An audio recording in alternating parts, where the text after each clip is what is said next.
अक्सर कुछ ऐसे सामान्य प्रश्न होते हैं जो हमारे सामने समस्या खड़ा कर देते हैं और वो प्रश्न बहुत ही साधारण होते हैं जिसका जवाब हम एक सामाजिक तरीके से भी खोज सकते हैं।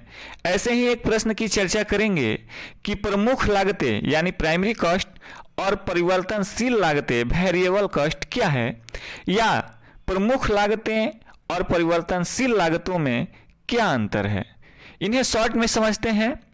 इन्हें प्रत्यक्ष लागतें डायरेक्ट कॉस्ट भी कहते हैं। परिवर्तनशील लागतें वे लागतें हैं जो प्रत्यक्ष रूप से उत्पादन की मात्रा के साथ साथ परिवर्तित होती रहती है, अथवा परिवर्तनशील लागतों की मात्रा प्रत्यक्ष रूप से उत्पादन स्तर पर निर्भर करती है। इसके अंतर्गत कच्चा माल, अस्थायी श्रमिकों की मजदूरी, उत्पादन कर एवं ईंधन आदि की लागतों का विश्लेषण किया जाता है।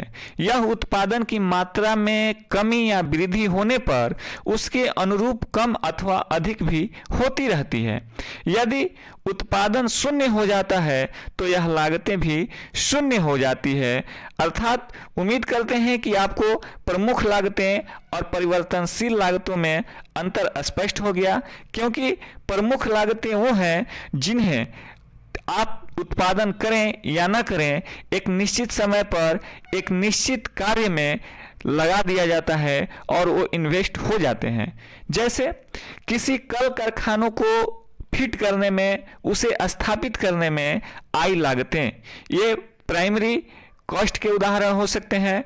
और उसमें जब उत्पादन शुरू होता है तो उसमें काम करने वाले मजदूरों के व्यय, उसमें कच्चे माल खरीदने पर व्यय या अन्य तरह के ईंधन का व्यय सम्मिलित होता है। तो जो मेन कैपिटल है, जो मेन पूंजी है, वो है आपका स्थापित करने में लगी हुई मुख्य पूंजी जो प्राइमरी कॉस्ट होती है, और परिवर्तनशील लागतें वो होती है जो उत्पादन पर खर्च की जाती है। प्राइमरी कॉस्ट खत्म नहीं हो सकती है, वो लगती है आपका उत्पादन हो या न हो, जबकि परिवर्तनशील लागतें आपके उत्पादन के अनुसार बढ़ती है, घटती है या जीरो भी हो सकती है।